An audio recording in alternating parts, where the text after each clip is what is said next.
apa yang influence kau untuk menonton Gusti waktu itu? Masa tu ada tak orang cerita yang Gusti ni bohong lah, berlakon lah? Ada, memang ada.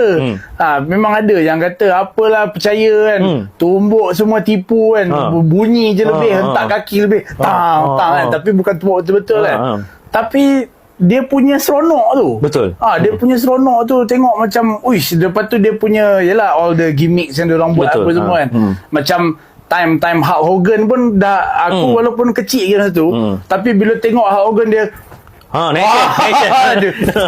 kan aku melompat-lompat depan TV kan. So benda tu yang jadi seronok dia macam tahu dia bukan betul, memang tahu kan. Tapi bila dah masuk yang era Smackdown, era Attitude semua, yang itu dia dah jadi macam sedikit believable tau, sebab dia dah ada macam pukul darah-darah kan. Betul. Macam Triple H lawan Mick Foley semua tu kan. Yang tu semua dia dah jadi ganas sikit tau. Tu time-time kita lah tu. Aku dah sekolah menengah lah masa tu kan. So masa tu dia macam dah naik ke satu lagi level yang macam agak believable tau. Betul, sebab bila bercerita pun macam gila lah, berdarah-darah siut. Benda tu sebelum ni tak pernah ada, tak pernah tengok lagi kan.